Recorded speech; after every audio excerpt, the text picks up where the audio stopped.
Alright, y'all. We got the house ready for Mardi Gras. Got my Mardi Gras stuff up.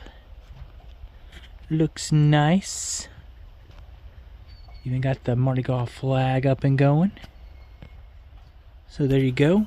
We are ready for Mardi Gras. The 1st of March. Y'all, and I gotta take you out on this tour too. On the inside, we're getting ready for New Orleans. Well, we're not getting ready for New Orleans, but we're getting ready for Mardi Gras. So there you go. New Orleans and St. Louis are the big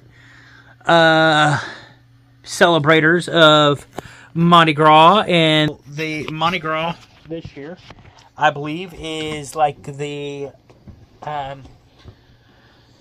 I think it's March the 7th. I have to look to be sure. I think it's March 7th. Let me check my calendar over here. It should have it.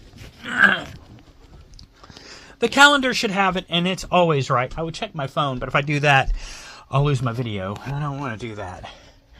So we'll just check the calendar. Yes, it will be March the 4th. March the 4th is Mardi Gras, because Ash Wednesday is on the 5th.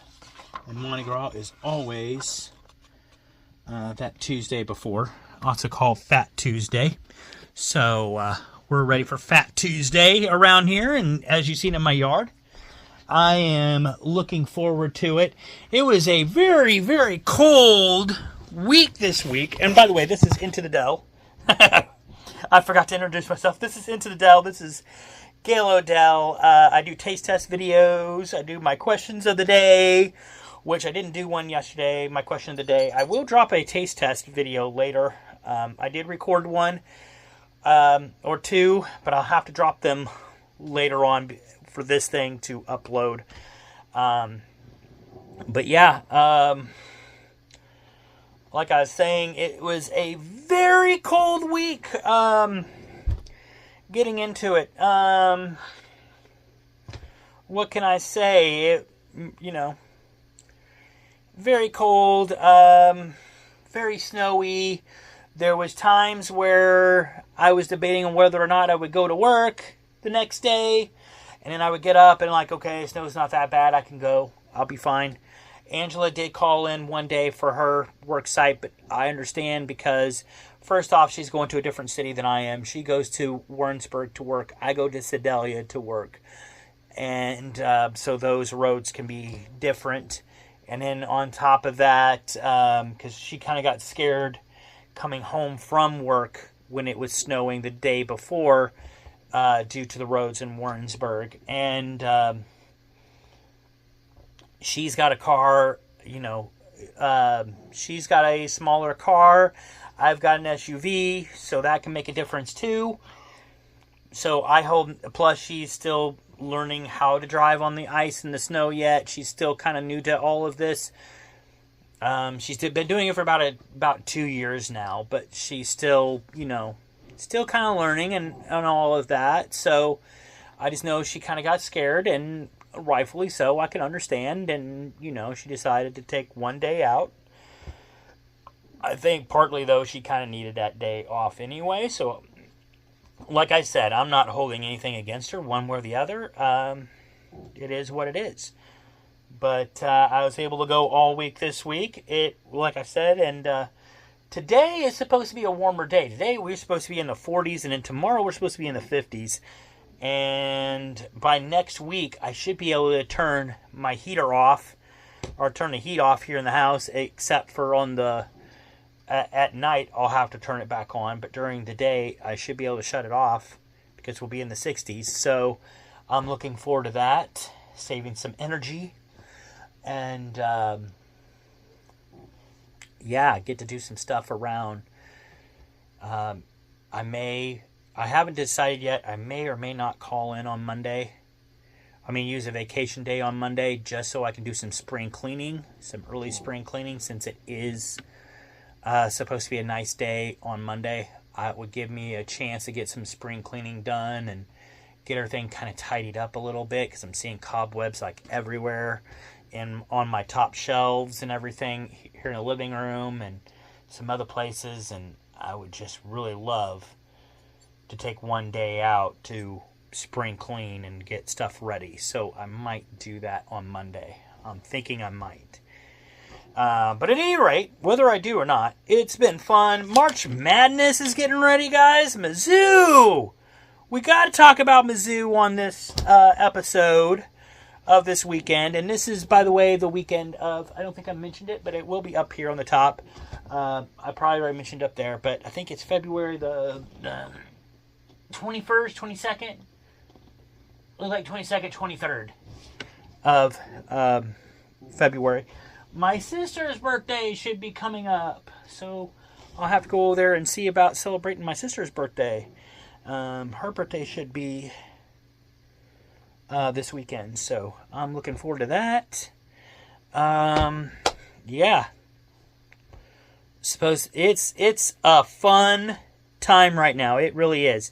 We watched Cobra Kai last weekend. For those of you, and I'm going to get into this now, it's Cobra Kai time. We're going to talk about Cobra Kai. We're going to talk about the nerd stuff first, and then we'll get to the sports as always, and the shopping. We'll talk about the nerd stuff, and then we'll talk about, then we'll get into my shopping, and then we'll get into WWE, which is other nerd stuff, and then sports. That's the way I'm going to do it. So we're going to jump right in. Cobra Kai, guys. If you all haven't seen it, if you all have not, series right there on my wall, you are out, and you all really need to go to Netflix right now and watch it. It is an awesome series. If you loved The Karate Kid, you will love that series. They brought back Daniel Larusso. They brought back Martin Lawrence. You all will love it. They've got a lot of guys that came back from the series. I wish they would have put the next Karate Kid, that lady from the next Karate, I wish they would have put her in this series as well. There was rumors that they would, and I never saw her. But hey, guys, it was an awesome series. Nevertheless, I loved it, and I can't wait to see the new Karate Kid movie when it comes out. I'm already excited for that movie after watching this series. Guys, I'm already going to probably buy me a Cobra Kai costume to wear when I go see that movie, for the Karate Kid. Or I'll wear a Miyagi-Do one. I haven't decided yet, but I'm definitely going to get me a deal that I'll wear for that movie. So I'm excited. I love this movie, guys. I'm giving it its flowers. Perfect 10 out of 10. I love this series. I love the last season.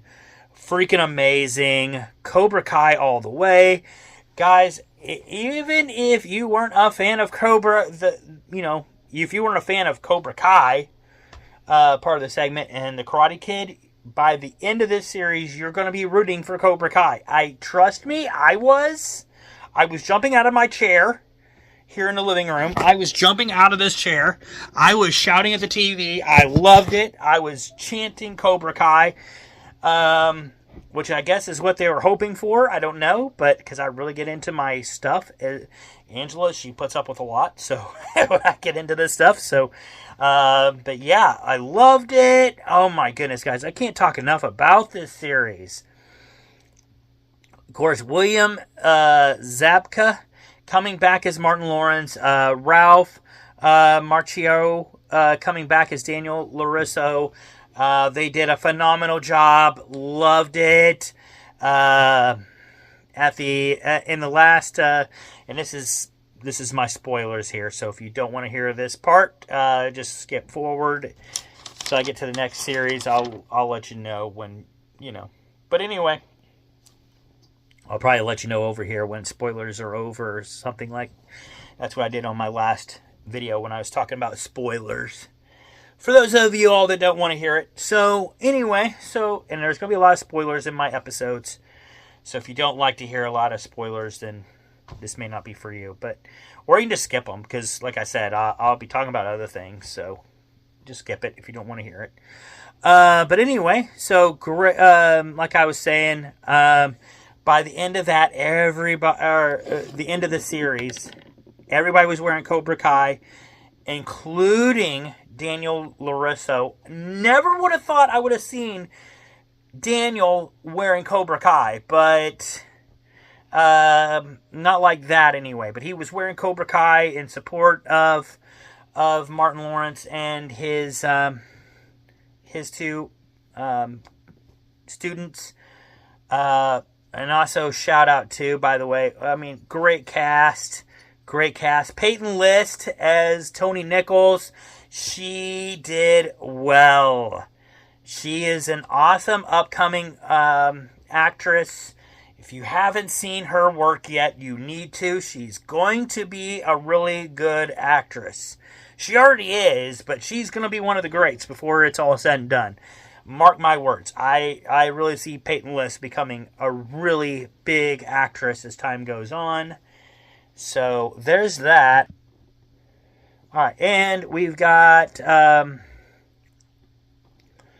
let's see here, Exolo Meridiana as Miguel Diaz. Those are the two, Miguel and Tony Nichols. They were the big Cobra Kai winners. They represented Cobra Kai at the end, and they brought it home for Cobra Kai. Props to them. Props to the actors. The actor and actress that played them. They did a great job. Like I said, Peyton List, she is going to go on to bigger and better things. I know that. Tanner McCannon as Robbie King, he did a great job too. I can see him going on to bigger and better things. Also, Mary Mooser as Samantha LaRusso, as Daniel LaRusso's daughter. She did a great job also, and I can definitely see her going on to other things. Really, I can see that for the entire cast, especially Peyton List though. I think she's gonna be top notch in Hollywood before she's done. Martin Cove as John Kreese. He came back. He did a great job. We had Thomas Ian Griffin as Terry Silver. He came back. He did an awesome job.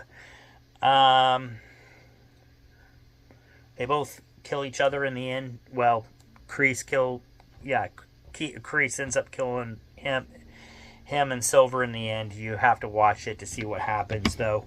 I'm not going to spoil everything for you, but there is a dramatic fight between the two, and the boat blows up. Anyway, I'm spoiling it already, but you got to see it for yourself. It's really awesome. But anyway, great movie. That's all I got to say on that one. Great movie. Or, I mean, not movie, but series. Loved it. I can't say enough about it. Like I said, it was just so great. Angela and I are still talking about the series now, and we're still talking about going to see the new Karate Kid movie when it comes out.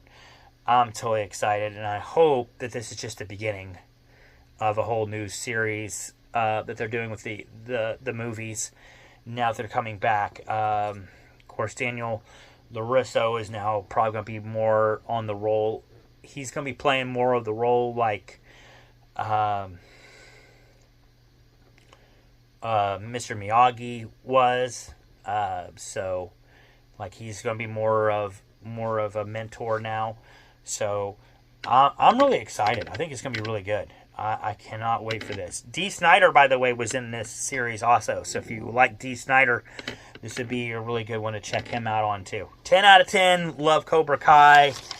I can't say enough about it, but I need to move on and talk about other things. So we're moving on. So now that I spoiled that, we're going to go ahead and spoil...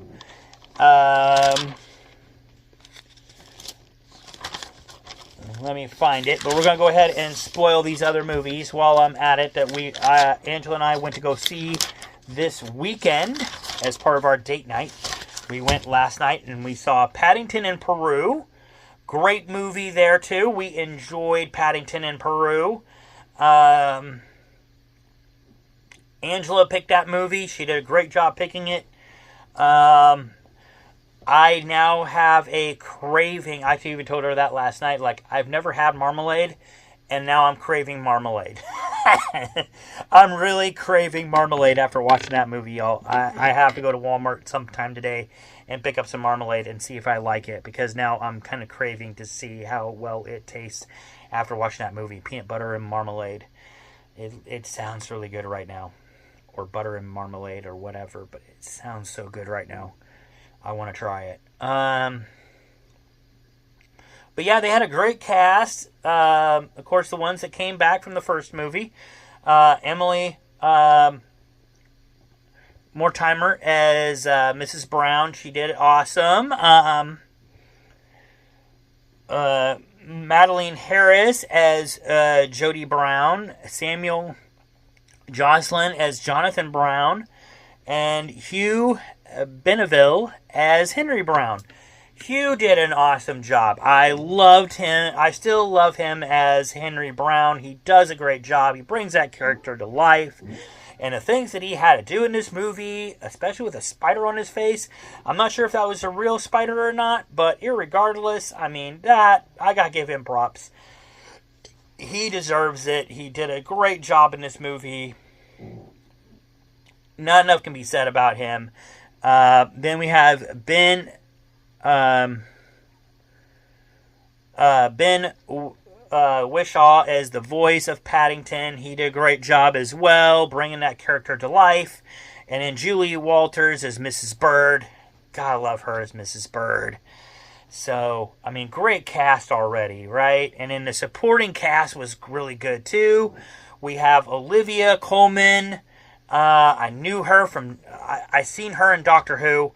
And also in Broadchurch.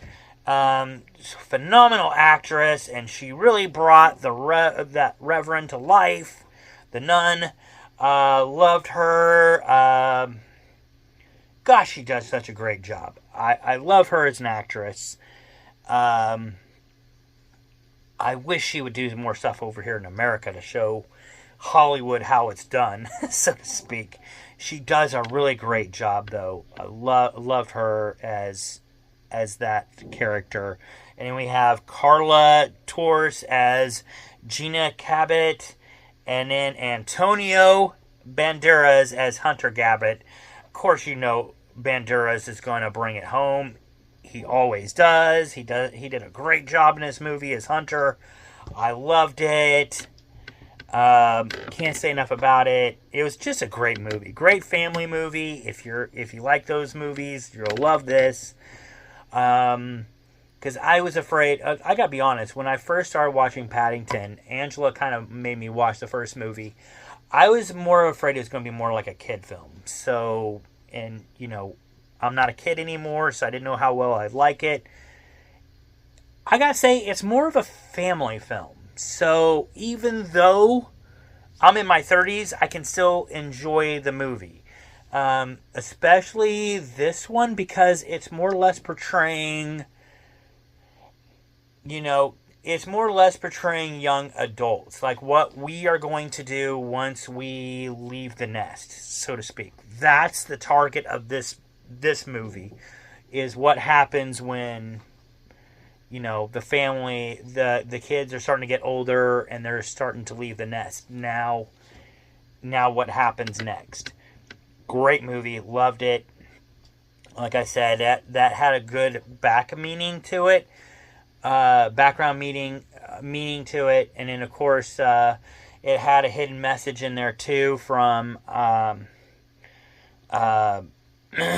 Henry Brown,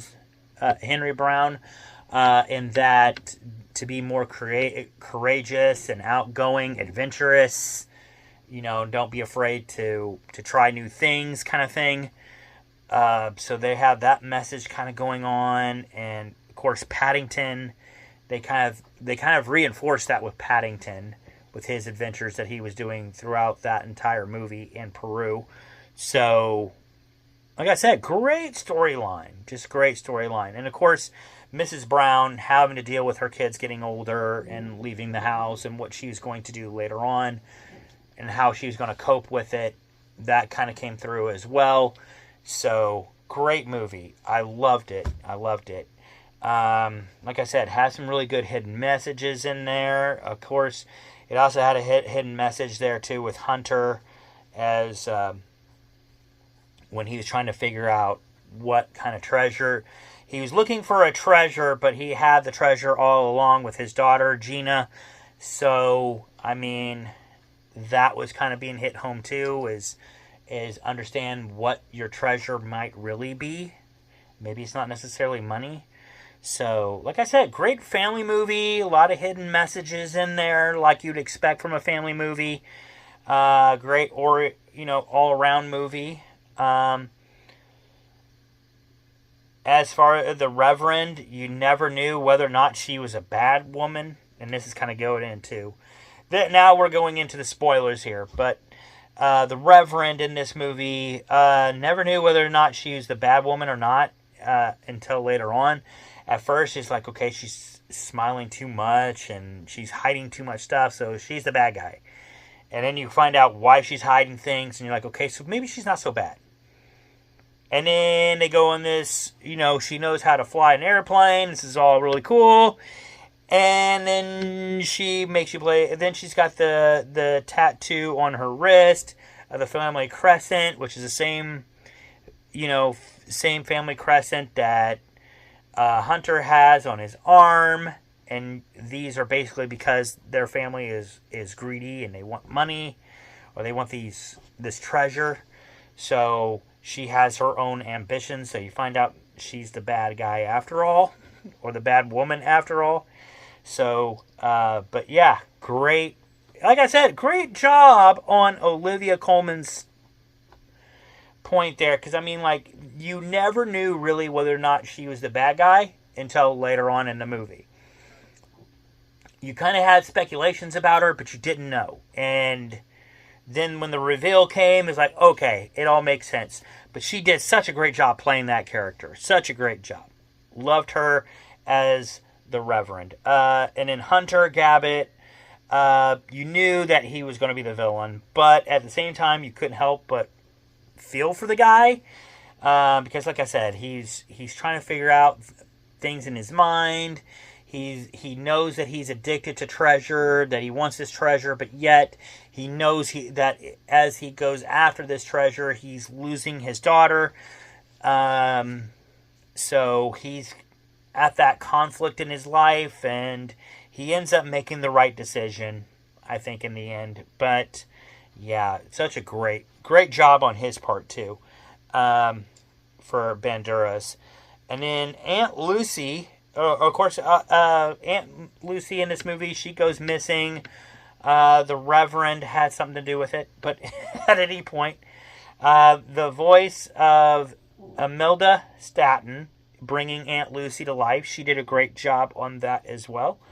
But of course, this leads to Paddington and his family searching for the lost city of El Dorado.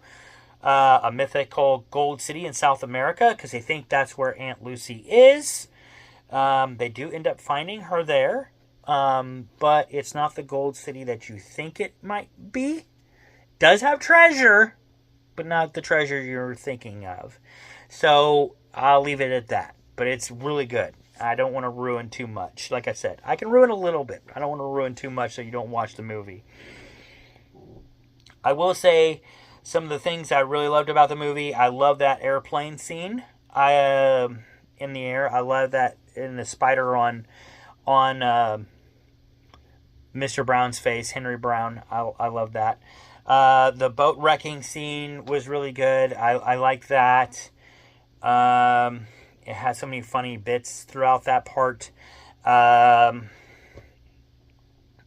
Where you didn't know whether or not you're supposed to be sad or laughing about it. But it was really good. I like that. I will say that this movie wasn't quite as good as the first movie, and that it wasn't as funny. it wasn't as funny as the first movie, but at the same time, I'm not going to take too much away from it. The only thing it really lost, in my opinion, was its sense of humor. Other than that, it wasn't quite as humorous, but you can kind of understand why. Because like I said, they had that storyline of the kids, of Mrs. Brown's kids potentially flying out and moving out on their own, and you can kind of get that sense of sadness there, you know, kind of like a bittersweet moment. So because they're trying to capture that and all that, you know that the movie isn't going to be quite as funny because we're hitting you with some real shit. But I loved it. I'm going to give that movie a 4 out of 5. I definitely watch it again. I definitely want to watch it again. So, and then we move on. So our other movie last night, our second movie last night, was The Monkey, which is supposed to be based on the movie, or based on the book of Stephen King's The Monkey. Rotten Tomatoes gave it a 76%. I think they gave Paddington in Peru, by the way, a 90%. But anyway, this movie was very different. Wasn't exactly what I was expecting. I was expecting more. I don't know, because I didn't really read the description of the movie before I went to go see it. I just kind of went by the trailer. Trailer looked a little bit, you know, scary and spooky. So I'm kind of like, okay, it's going to be a scary, spooky movie. I'm in. It's Stephen King. This one was more funny scary. Kind of like a funny horror. It still had a lot of gore, still has some deaths in it, but yet still tried to be funny at times. But would I watch it again? Yes. It had the same, if you watch Cocaine Bear, this had the same feeling as Cocaine Bear. It's supposed to be scary, but yet it's so stupid, it's kind of funny. So that's kind of how it was. And to give you an idea of it, so like there's like one scene where there's one scene where the guy ends up getting trampled by horses to death. There's one where this character named Ida, her death, where at first she hears the monkey going off, but she's looking for this sound. She can't figure out where it's at. She's got a flashlight. She goes down to the basement. The stairs collapse below her, and she falls on. So you're thinking, okay, maybe she's dead now. Like, no, not yet. She fell on some fish lures, so she's got fish lures all over her face. She goes to the bathroom. She's taking a fish lures out of her face and using some rubbing alcohol on her face, which will come into play later. So she's got rubbing alcohol on her face now. She hears the stove on, or she smells the stove being on. So she goes over to it. She notices that, her tea kettle is still, going on the stove. She moves the tea kettle over, but then she looks down and notices that the stove is off. So this is kind of odd. She puts her face up close to the stove, and her face catches on fire. So, and of course, that rubbing alcohol probably didn't help. So her face is now in flames. She is running, panicking, yelling, screaming, as she runs out of the house, trying to find something, I guess. There's like a vase down there by her feet. So one of her foot, basically, her foot goes into the vase as she's running. But she doesn't slip and fall. She continues her run. So it's just a funny gag, I guess, thrown in there. But then there's like a post that's hanging out from... It's like a post count that ends like with a triangle at the end, or whatever you want to say, a point at the end. But anyway, it's sticking out from the mailbox. Kind of a weird thing to be sticking out of a mailbox or whatever. But anyway, she continues running, runs right into it. And it smashes her face completely in because she's right there. So, crazy death there. Her face is now completely smashed in by this board from her running so hard, I guess. or maybe she slips finally right there with that vase on her foot as she's running right into it. So, because now she can't stop with that vase on her foot, I guess. So there you go. So now she's being burned up, and she's got this thing right in her face. So she's dead as a doornail now. Not much coming back from that.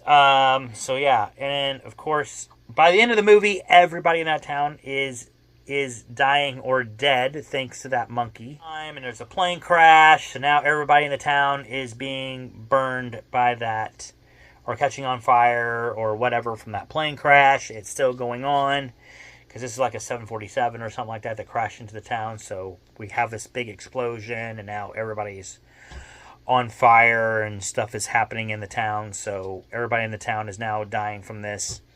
Of course, the monkey was already killing a lot of people in town. Now it looks like the entire town is pretty much gone from this monkey. Not bad. Like I said, it's a humorous movie. Very funny. More funny than scary, but still has that horror vibe to it. So, Oz Perkins was in there. He played Chip. Theo Janes played the older Bill. I couldn't find the younger Bill in this, but he played the older Bill. Tatiana Maslany, she played the mom. She did it. Elijah Wood from Lord of the Rings, he was in there as Ted. Sarah Levy was in the movie as Ida. Rowan Campbell was in there as Ricky. Adam Scott as the older PD. So we have the guy from Divergent in this movie and the guy from Lord of the Rings in the same movie. How about that? Angela and I got a kick out of that. We thought that was crazy, having them both in the same movie. But anyway, we have Colin O'Brien as the younger, the son, Petey, at the end. Kaz was okay. Storyline, I think, could have been a little bit better. It was funny. It's not what I think a lot of my grade here, just because it's not exactly what I was expecting. It was definitely different. I don't know what to think on certain scenes. So, because of that, I'm giving it a 3 out of 5. I'll probably watch it again eventually, but it probably won't be right away. I'll probably wait on it before I watch it again. But, I mean, it was okay. It wasn't terribly bad, but it was okay. It did what it was supposed to do. So, there's that. Those are my movie reviews. So now the spoilers are out of the way. And now we're getting into some other things that I wanted to do. So, I had some movie announcements, basically. First off, if you're a Godzilla fan, which I am, starting on March 1st, Tubi is going to start streaming the Godzilla movies. So I'm excited about that. I will definitely probably watch some of those on the weekends, on my days off. So I'm kind of looking forward to that. Also, some movies I'm looking forward to coming out in March for this next month. They have The Working Man with Jason Statham. I'm excited just because Statham is in it, so it looks really good, and I like him as an actor, so I'll probably watch that one at some point. Disney's Snow White live action will be out next month. Looking forward to that because Rachel Zegler is going to be playing Snow White, and Gal Gadot, who played Wonder Woman, she will be the evil queen. I like her as an actress, so I definitely want to see it. I'm already excited from the cast, so it looked, yeah. And then Novocaine, I'm excited about this movie because basically the guy can't feel any pain, and the girl of his dreams is kidnapped, so he's out to save her, but he can feel no pain whatsoever. Like, that's his superhero, what do you want to call it? His superpower or whatever. He can't feel any pain. He can still die, but he can't feel pain. So Jack Quaid is playing that character. He's playing Nathan Kane, the guy who can't feel anything. Jacob Battanin, he's going to be in this movie as well. As a character named Nathan. So we got two Nathans. Actually got three Nathans in this movie. Character names is Nathan. So that's kind of... I'm already intrigued. It's definitely going to be a funny movie. So I'm looking forward to that. And then another horror movie that's coming out. Woman in the Yard. It's a Romania. This will take place in Romania. There's basically this woman who's crippled by I cannot talk, guys. Crippled by grief of her husband, who dies in a car accident, leaving her to care for her two kids by herself. And this woman in black appears. She's like completely in black veil, black dress, and she tells this woman that today is the day. So kind of a creepy vibe to it, and because it's a horror movie and it sounds really good and creepy, I'll probably watch it. So those are my movies that I'm looking forward to in the month of March. Hopefully I'll get to see them all. We shall see. So there's that. There's my movie news. Now let's get into shopping. I really don't have much to talk about on shopping. The one thing I got is Reese's is coming out with a peanut butter they're coming out with this new peanut butter pie miniature cups. So they're supposed to taste like peanut butter pie. So that sounds really interesting. I'm not sure how they're getting the pie flavor in. It already tastes like peanut butter anyway. But now they're putting a pie taste to it. So interesting. I'm not sure how it's going to taste a whole lot different from what they already do, but it still sounds interesting. I still may try that. It said it's available now, so I'll be on the lookout for it. Oreo has announced that the new double chocolate cake clusters are now going to be permanent. As of March 21st, they are going to make that permanent. And then starting March the 3rd, they're coming out with the birthday cake Oreos, which will be available for a limited time. I'll probably try them. Seems like they had birthday cake Oreos before. But they're saying this is new and it's limited time, so I'll give it a shot. I don't care. And then A&W, the soda A&W. At some point this year, they haven't announced when yet, they're coming out with a new ice cream sundae. I'm assuming it's a root beer. But a new ice cream sundae soda. So I'm kind of excited to try that too. I'm assuming that will probably be the summer since it's an ice cream sundae. But that's all I got for shopping, for the new stuff to look out for on shopping. Other than the new Angel Reese sandwich at McDonald's. That one I'm looking forward to as well. I'm not a big fan of Angel Reese. I mean, she's alright. I'm not a huge fan of hers. But at the same time, the sandwich sounds really good, and I will definitely be trying it if you know me. So it just sounds really good. Alright, so now we're moving on to sports. It's sports talk now. So first, we're going to get into the WWE, because that's the nerd sports. So we're getting into nerd sports first. We got some AEW to talk about too. Let me get to AEW first, and then we'll go to WWE. So AEW first, which I hardly ever talk about, but they had their big event in Australia this last weekend. I really loved it. I thought they did a really great job. I didn't really see the pay-per-view, but I saw the results later on YouTube and all of that. So I kind of got the gist of what happened. I don't really ever pay for this stuff, so I don't do that. Not when it costs me like $60 to $100 to watch it. I no. But anyway, Will Ospreay and Kenny Omega versus Kamasuki Tashada. I think I said it right the first time. And Kyle Fletcher. I thought that was a great match. Ospreay and Omega win the match with a combination of their finishers. Like I said, I thought that was a really great match. I think they sold it to begin with throughout the. Because I've been paying attention to AEW lately. I just haven't put anything on here because, like I said, I'm trying to get back into it and try to learn all this and then, you know. But like I said, I thought that they really sold this match to begin with before we got to the pay-per-view, and I thought they did a really great job, so nothing there. Mercedes Malone versus Harley Cameron for the TBS Championship.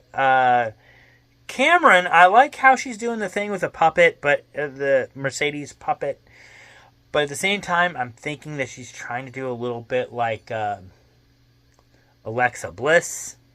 It's like, okay, well, but Alexa Bliss has a...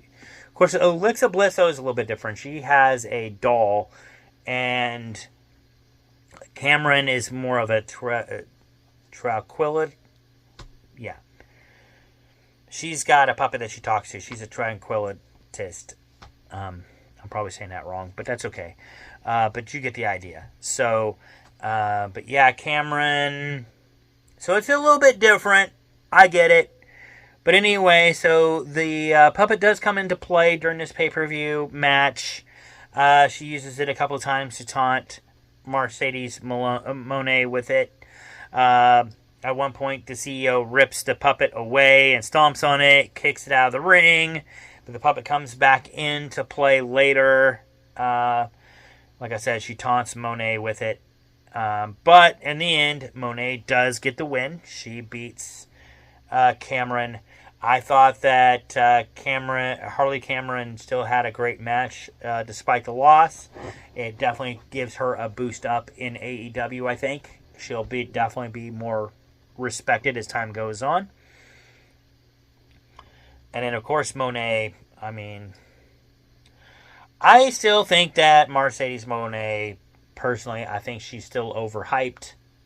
I don't think she's as good as everybody says she is, but she'll continue getting that hype because that's what she was in WWE, so they're going to try to keep selling it, I guess. But I don't see the hype in her. I just don't. I never have. She's okay, but I don't know. I just don't see the hype there. I was kind of rooting for Cameron, to be honest, because I think she's more deserving. She's an upcoming wrestler, and it would have made more sense to let her have the title, but it is what it is. I'm not the writer, so. But we got Death Riders versus Copeland and Jay Wyatt as the next match, and Death Riders are Moxley and Castagnoli,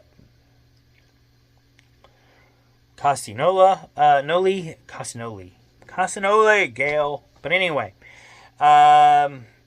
great match. Loved it. It was no disqualification, so they left nothing out, or, you know, as to be expected. They left nothing,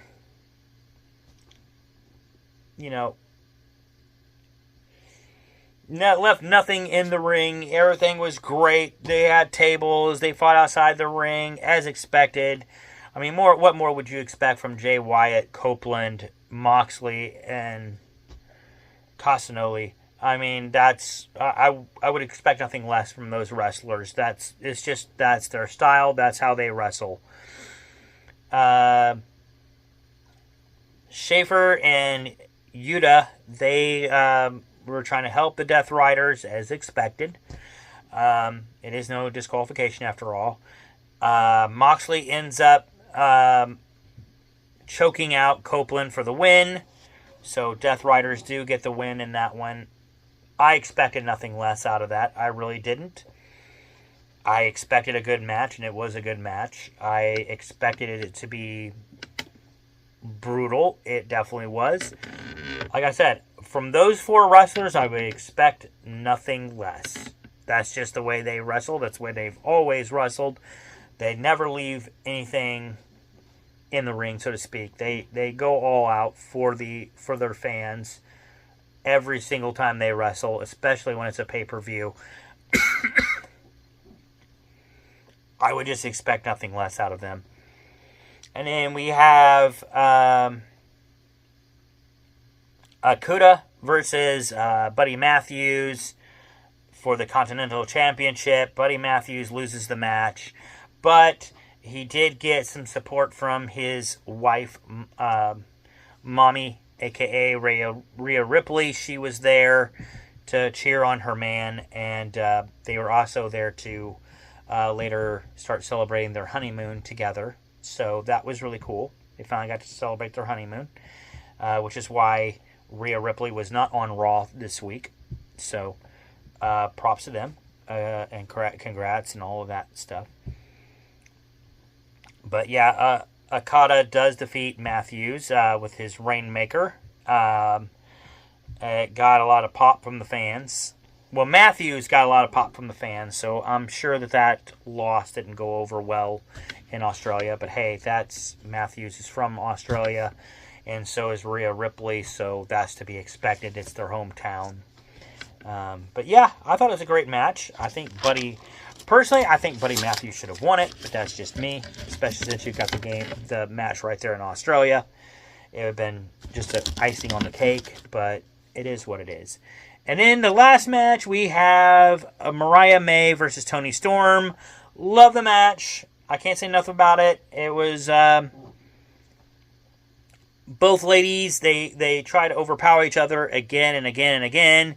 There were times when you thought the match was over, and it kept going. Both of them tried to hit each other with their finishers, and it was unsuccessful. In the end, Storm does end up winning with an inside cradle. My thoughts on it were, first off, love the fact that Storm won.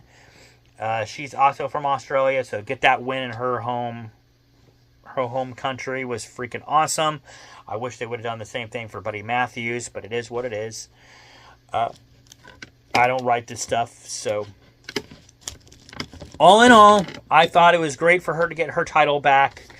I just thought that there was some missed opportunities there in the end. Like I said, I think Cameron should have got the win over Monet. I just think that, especially with Cameron being portrayed right now as, the bad guy, so to speak, I think maybe surprising Monet with a chair or something like that out of, where the ref didn't see it. I think that would have been really cool for her to get the belt and then see what happens.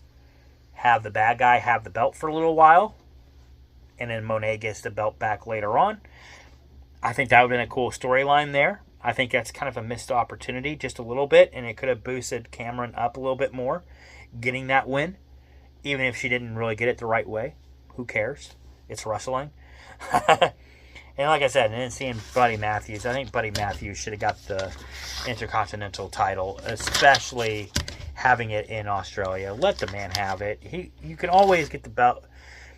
You can always let the other guy get the belt back later on at another date, but let him win in his home city. That's all I'm saying. It's all scripted anyway, so. But anyway, that's my opinion. Moving on. So we have WWE. First off, Sami Zayn opens up Monday Night Raw. Thought that was a great way to open it up. There's definitely, basically, they are making everything final between him and Kevin Owens. So we're going to have that match at Elimination Chamber. I'm already excited about that one. That one's going to be, no ref is going to be involved in this match. It's going to be unsanctioned, so anything goes. It's going to be a brutal match, and I'm already looking forward to it. I'm already excited about it now that it's unsanctioned. AJ Styles versus Dirty Dom. I already knew AJ was going to win that one. It wasn't even much of a match. I mean, we already knew what was going to happen. Styles is going to overpower Dom. Dom did give a fight, but we all knew what was going to happen. And then Braun Breaker comes into the ring, going after AJ Styles, accidentally spears Dom, which I thought was the funniest thing ever. Then he gets mad at AJ Styles because he's right now Braun Breaker is outside the ring. He's getting mad at AJ because AJ's just standing there in the center of the ring. He takes his shirt off, throws it at AJ Styles. AJ Styles just catches it without a problem and just still standing there. And then AJ looks back and he notices that Braun Breaker didn't pick up his title. It's still in the ring, and he goes to try to pick up the title. Braun Breaker beats him to it. Like, no, you're not going to hold my title. So we know there's going to be a title match at some point between AJ Styles and Braun Breaker. I'm looking forward to it. I think it's going to be a great match. I don't know when they're going to do it, but I think it's going to be a good one. Ivy Niles versus Dakota Kai. I thought it was great. Poor Niles going back to, because like how they promised that all of them were going to have titles before Chad Gable comes back, and now she's at the back of the line again. She doesn't get a shot at the title, but Dakota Kai will. So it'll be Dakota Kai versus Valkyria. I'm thinking it'll be on the next Monday Night Raw, when that match will take place. Personally, I think Ivy Niles is going to take this personal, and she's going to interrupt that match at some point. I think she's going to intervene. I think that there'll be some disqualification there, and eventually we're going to see, in my opinion, I think eventually we're going to see Ivy Niles versus Dakota Kai versus Valkyria for the title. It's going to be a 3-way match, is what I'm thinking. We're going to have a 3-way match for that Intercontinental title. So, if we do, that'll be a good one. I can't wait. Gunther comes out from the crowd, and he's mocking Jey Uso. And then Jey Uso finally comes out and confronts Gunther. They're still setting up that match for WrestleMania. I'm still excited about it, but yeah, they're still selling it, so not much to think about there other than I'm excited about it, but we still got a ways to wait for it. It's still not going to be until April. Penta versus Pete Dunne. Loved it. Penta is still undefeated on Raw. He beat Dunne. And then, of course, Kaiser comes out, and Penta ends up taking out both Dunne and Kaiser. So we're still going to have that feud going on there. I think eventually there's going to be a 3-way match between those guys. Maybe next week on Raw. Who knows? But I think eventually we're going to have a 3-way match between those guys to see what happens. Raquel Rodriguez versus Roxanne Perez. The match it was going great. Perez ends up winning. She is going to be in the Elimination Chamber. I'm excited about that. So it's now going to be Roxanne Perez. We have Bayley in that match. We have Liv Morgan in that match. Who else? I'm trying to think. Because I think we've got all 6 ladies now. Anyway, they'll be all up here. And, yeah, I'm really excited. I'm thinking that Perez may end up winning this thing. I don't know yet. Time will tell. I'm really thinking what they're probably going to do is build the match between, like they've been doing. I think they're going to continue building a match between Perez and Bayley. They're going to use the Elimination Chamber to kind of do that. I think for WrestleMania, we're probably going to see Roxanne Perez versus Bayley. So, I don't think, as much as it pains me, I'm thinking we're probably going to see Liv Morgan versus another, I think we're going to see Liv Morgan against Mommy in WrestleMania. I think there's going to be a rematch between the two at WrestleMania. As much as I'm hoping for a different match, I think it's going to be a rematch between the two at WrestleMania. I think it's going to be Bayley versus Roxanne Perez at, I think those two are going to lock horns at WrestleMania as well to finish out their feud. But we'll see how it goes. New Day gets booed as they come out. LWO comes out. They beat up on the New Day. So we know at some point we're going to see New Day versus LWO. Of course, the New Day gets booed because they took out Rey Mysterio. Rey Mysterio is now on the shelf. so to speak. So that's why they got booed. But yeah, as we all know, there's going to be a match at some point between New Day and LWO. I don't really know if I'm really all that excited about it, but nevertheless, we're going to see it. Seth Rollins versus Finn Balor. It was a good fight. Rollins won as expected. That's kind of who I thought was going to win. Because, like I said, we're going to have CM Punk in the Elimination Chamber. We've got Drew McIntyre. So we got to have Seth Rollins in there because those three are going to go after each other at WrestleMania. We got to set that match up. So even though I think we kind of already have, I think this is going to be the final. They're going to use Elimination Chamber to finally set it all up. I think WrestleMania, we're going to see those three fight each other. It's going to be a three-way fight. We're going to see it. You know. But anyway, it's supposed to be a six-man match. Cody on SmackDown. Getting into that now. Cody Rhodes was told told that he will not be in that six-man match because he has some business with the final boss. The Rock wanted to talk to him, and we'll find out. So we had to find out what happened with that later on in the broadcast. In the meantime, McIntyre got beat by Jimmy Uso. He didn't take it very well. He took out his frustrations on Jimmy Uso there at the end. Because another loss for McIntyre. He's still not doing very good on his matches, and he's taking it out on everybody else other than himself. And they're still building that storyline of he doesn't want to take the blame on it. He don't want to take the blame for himself for his own actions. He'd rather blame everybody else. R-Truth versus LA Knight. R-Truth and LA Knight versus The Miz and Carmelo Hayes.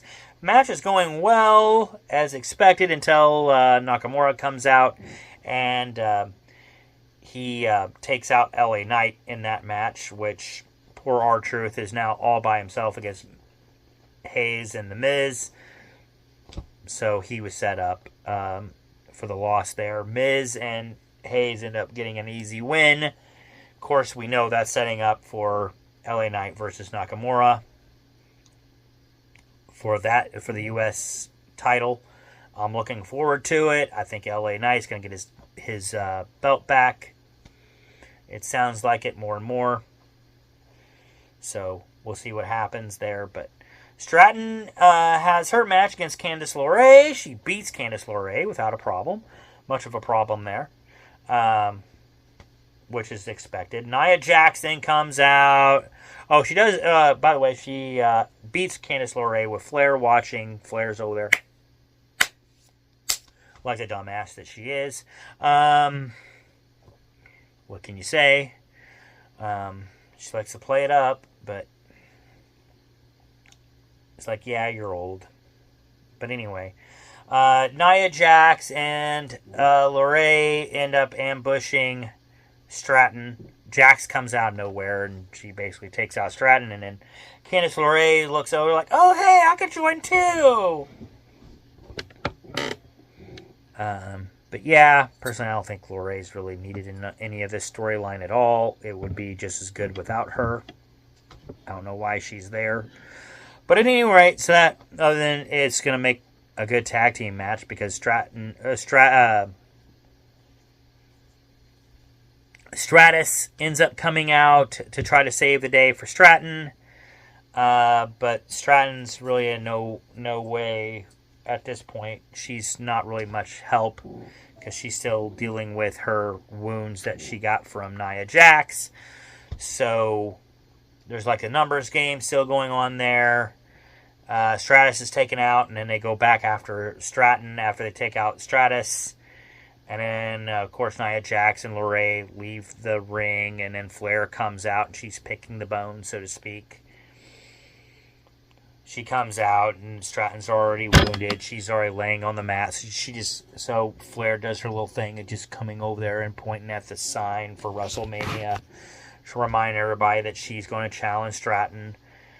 But like I said, it really keeps making Flair look bad. I don't know what they're doing there with that. it just makes Flair look bad. Even as a villain, it makes her look bad. It's just like, okay, so basically you're trying to get the title back in the easiest way possible, I guess. Any way that makes you the champ and you don't have to put forth any effort whatsoever. I don't know. I mean, I still want to see Flair versus Stratton. As long as Stratton wins that match, I like to see it. May that be a wake-up call then for Flair. Flair may be then in the same boat as McIntyre, where then she'll be questioning her career and where she's going. So, for that reason, I definitely like to see Stratton. For that reason, and like I said, and also to boost Stratton up in the WWE, really give her her going, so to speak. I'd really like to see Stratton win that match, because I think it would really set up for a possible later match between Rhea Ripley and Stratton, which I'd really love to see later on down the road. I think if Stratton wins this match, it would definitely set up a possible later match between Stratton and Rhea Ripley. So I'd love to see that. But yeah, so there's my thoughts on that. And then Naomi versus Liv Morgan. Good match until Raquel Rodriguez comes out and gets involved, and then Belair gets involved, and now we've got chaos in the ring, and Liv Morgan and Raquel get one up on Belair and Naomi, which seemed like a setup with Raquel Rodriguez. We know that there's going to be a tag team match eventually at some point between these four. And my thought is, I think right now, if there is going to be a title match between the four and for the tag team titles, and I think that Liv Morgan and Raquel Rodriguez are going to be the tag team champions yet again. They are going to get their titles back as tag team champions, because Liv right now, she's on that titles tour or whatever. I think she's going to get that, and like I said, I think she's going to challenge Mommy later on down the road. But I don't think she's going to get Mommy's title, if that makes sense. I think she's going to try for it to continue her new tour, but I think she's going to be short-lived. I think she's just going to have a tag team titles belts for now, and that's as far as she's going to go. But time will tell. We shall see. Because if she does get Mommy's belt, then she'll probably go after either Flair or Stratton next for that title. So, like I said, because she wants to hold all the belts. We'll see. We'll see how it goes. We'll see how far she gets. But anyway, I do see Liv Morgan and Raquel Rodriguez getting those tag team belts back. I do see that happening at some point. The Rock, the final boss, then comes out after this match is over. He announces that WrestleMania will be in New Orleans next year. This year it's in Vegas. Next year it'll be in New Orleans. Which makes me wonder if they're not following the NFL in the Super Bowl. Because this year they're having it in Las Vegas, which is exactly where they had the Super Bowl last year. And now next year they're going to have it in New Orleans, in the exact same place that they had the Super Bowl this year. So it's like they're a year behind the NFL in the Super Bowl. Whatever they do, that's where they're going to have WrestleMania the following year, I guess. Or at least that seems to be what they're going with. My only thought is it seems like to me, as a Chiefs fan anyway, and they can tell me I'm wrong, I don't care, but seems like as a Chiefs fan, it's, in a sense, it's kind of a slap in the face, because you had it last year. Last year's WrestleMania was in Philly. Great. Well, the Chiefs won the Super Bowl in Las Vegas against the 49ers. So one would think, okay, you're going to have it in Arrowhead. That would be cool. At some point, you're going to have WrestleMania at Arrowhead. You had it in Philly. Why can't you have it in Arrowhead? It'll be in March or April. So by then, the weather should be fairly decent. Why not have it in Arrowhead? But now we're having it in New Orleans. I don't know. I just hope at some point they have it at Arrowhead. That would be really, really cool. Have at least one WrestleMania in Kansas City. That would be really cool. But that's just my thought. But I still don't mind. Like I said, I still don't mind it being in New Orleans. I think that'd be really cool. As you can see with all my stuff, I think that would be really cool to have it in New Orleans. I have no problem in that. But it seems like they're trying to follow the Super Bowl a lot here lately, and I don't know why. Like wherever the NFL has their Super Bowl the year prior, that's where they're going to have WrestleMania the next year. Seems like they can't, like they're not thinking for themselves. They're just doing whatever the NFL does. I don't know. But anyway, Rhodes comes out and he talks to The Rock after The Rock makes this announcement. So there's going to be a match between Cody Rhodes and The Rock at Elimination Chamber. It doesn't sound like it's going to be for the title, though, because The Rock goes, I don't want that title. I want your soul. So I don't know. I don't know what that... I don't get it, but that's okay. So I guess they're going to have a match between the two of them. And I guess it's not necessarily for the title. It's for Cody's soul. I don't know. I don't know, other than The Rock wanted a match, and he's going to get a match, so there you go. But Pretty Deadly versus DIY. I didn't really care at first, but then the Street Profits came out and invaded the match. And then Motor City Machine Guns, they come out to try to take on the Street Profits. Street Profits take them out. Now I'm thinking it's probably going to be a 4-way tag team match at some point for the title. Between the Street Profits, the Motor City Machine Guns, Pretty Deadly, and DIY. I'd be all for that. I think that'd be a good match if they do make that happen. So, time will tell. Then Damian Priest and Braun Strowman take out the New Bloodline. I love that match. I like how Damian Priest did the South of Heaven on at the end of that match. I loved it. Loved it.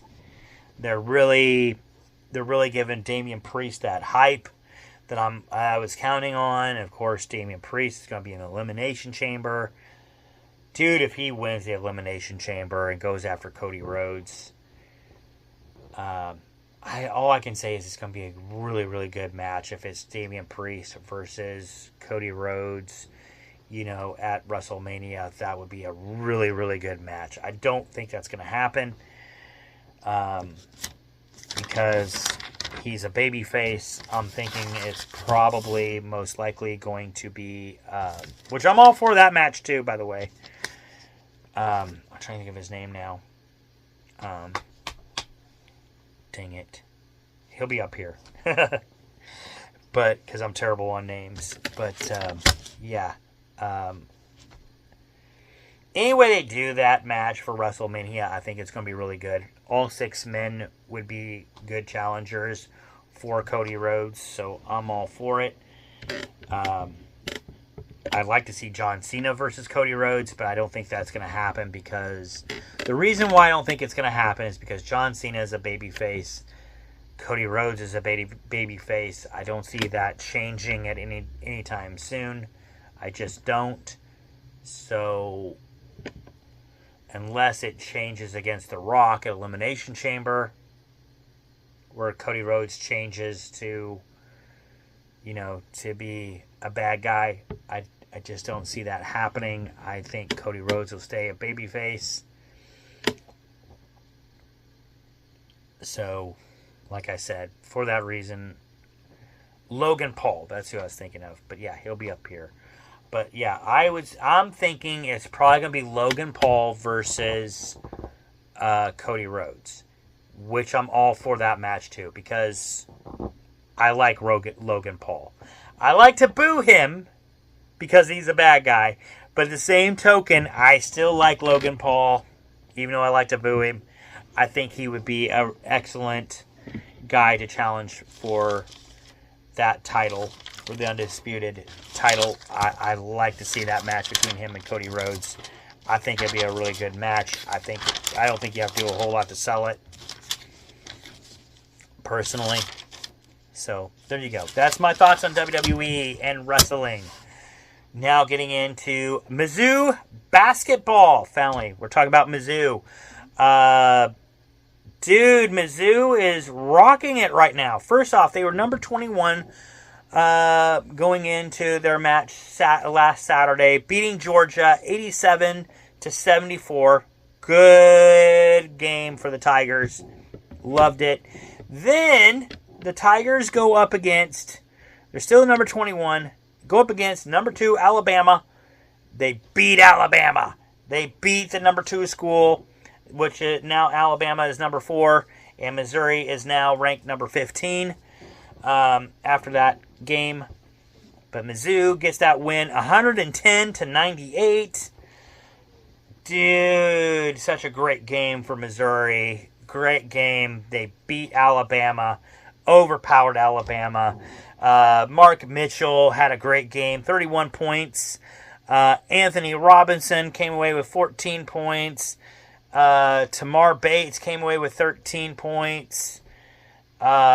Perkins got 10 points. Caleb Grill got 25. He got a double-double with 25 points and 10 rebounds. Great game. Great job by the Missouri Tigers. And they're going up against Arkansas today. So let the... I know today we're going to be trash talking a lot because Angela's family, they are Arkansas fans. So I know there's going to be some trash talking between them and me. And I am looking forward to it. So there you go. Number 15 Mizzou takes on Arkansas. And they shouldn't have too much of a problem against Arkansas. Knock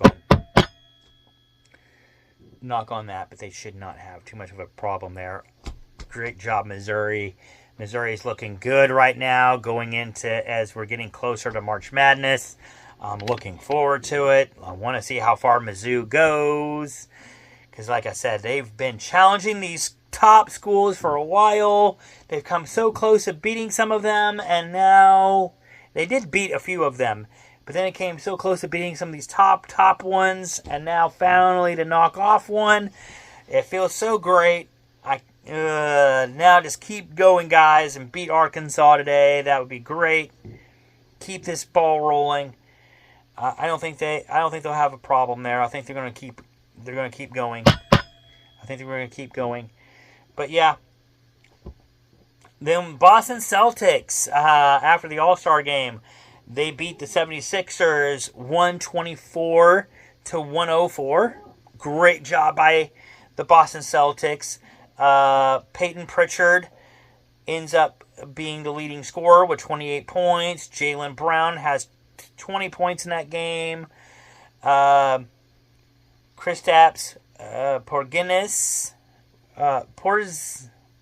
Porzingis. I don't know why I keep saying his name like that. But Kristaps Porzingis had 17 points. Derek White had 16 points. Also, Porzingis had 11 rebounds in that game, and White had 10 rebounds in that game. So both of them had double-doubles. And now Boston is 40-16. Their record is now 40-16, and they are 6 games back from the Cavaliers. So they're still number 2, but hey, I'm thinking if they keep winning like this, they're going to eventually catch ground. They're going to catch up with those Cavaliers. So I'm looking forward to it. Just keep winning, Boston. Keep winning. But I love Boston. So here we go, Celtics. And then those KC Mavericks, talking about them. They are number 1 in the Western Conference now. They have the number 1 spot. They are 33, 12, and 4 on the season so far. Cabe Bocart, he leads the team right now with 54 points. Or goals, whatever you want to call it. Max Andreev has 42. And Casey Carew, I hope I'm saying that right. But anyway, he has 41 points. And now they will be taking on Allen Americans today at hockey. They'll do the same. Meanwhile, the mother team of the KC Mavericks, the Seattle Kraken, they're not looking so good right now. They were 1-3, 1 win and 3 losses on our last games. But that last game was the win. So maybe they're, after that 3-game losing streak there, maybe they're finally picking back up. I hope. They had their last game was a win, 3-2 against Calgary Flames. But they have a game tonight against the Florida Panthers at 5 o'clock. So hopefully they'll bounce back now and start getting some wins. Time will tell, because Florida Panthers have a better record than the Kraken do. So I don't know. Kraken just have to start winning some games here. But they're really behind, and I think their season's pretty much done. They're second to last in the division, so I'd say the Kraken are pretty much done right now. And then the Kansas City Royals, they have started up right now in spring training. They did get a win yesterday, 5-2 against the Rangers, and they're facing the Dodgers today at 2 o'clock. But like I said, it's spring training. I don't really get a whole lot excited about those games. It's just like preseason and all of that. They don't count. So I don't really get too excited about spring training. I get more excited about when the Royals start up. I just know that, where the Royals ended last year in the playoffs and losing to the Yankees, but hey, they were in the playoffs, so hopefully they pick it right back up where they left off and try to get back in there. I'm excited about the Royals. As far as the Kansas City Chiefs go, they did sign a former Steelers quarterback, Chris Oladokun.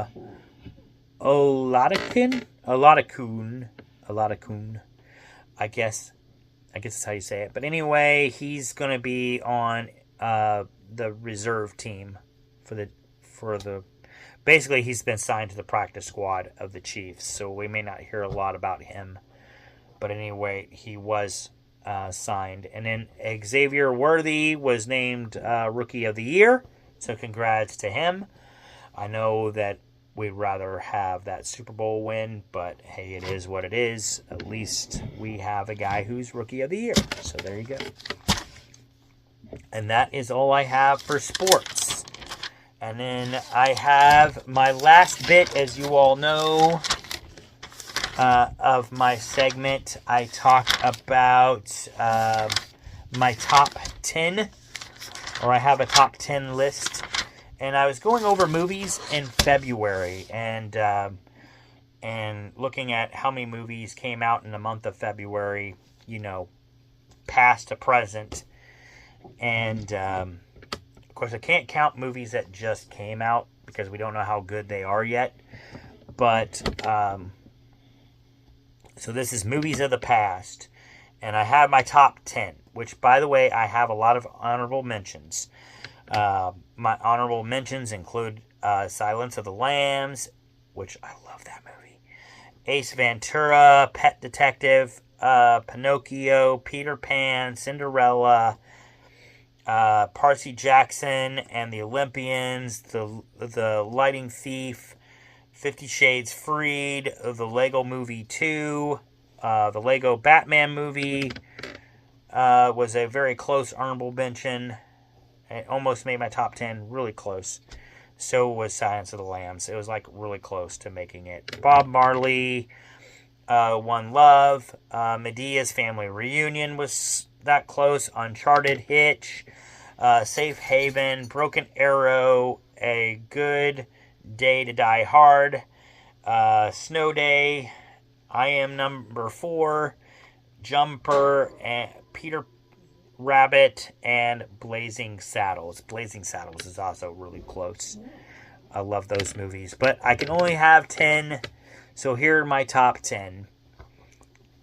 Number 10, Medea Goes to Jail.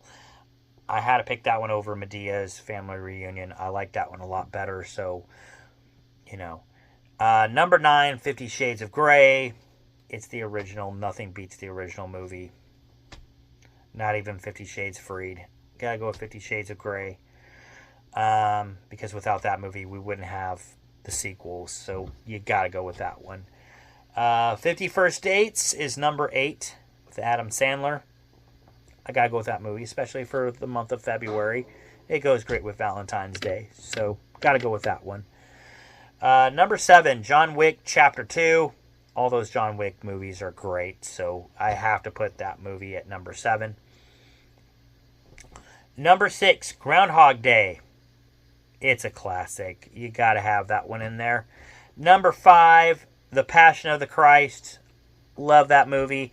I thought that movie was more in March or the time, you know, but I can see why they brought it out in February. So I gotta go with that one. That one's my number 5. Number 4, Footloose. The 1984 Footloose, the original Footloose. That one's number 4. Love that movie. Number 3, Happy Gilmore. Who doesn't love Happy Gilmore? So that's number 3. Number 2, Black Panther, which goes great with Black History Month. So for it to come out in February, and of course it's Black Panther. I love Black Panther. It's my number 2. And then number 1, and like I said, I'm probably biased because I love Deadpool. So number 1 is Deadpool. That's my top 10. So there you go. You can put it wherever you want as your top 10, but those are mine. That's my top 10 for the movies of February. And I'll do another one for March. When we get to the end of March, I'll do another one for March. But anyway, that is my top 10. That is my video for this week or weekend of February the 22nd to 23rd. So I hope y'all loved it, and I'll see you on the next video. So peace out and bye for now.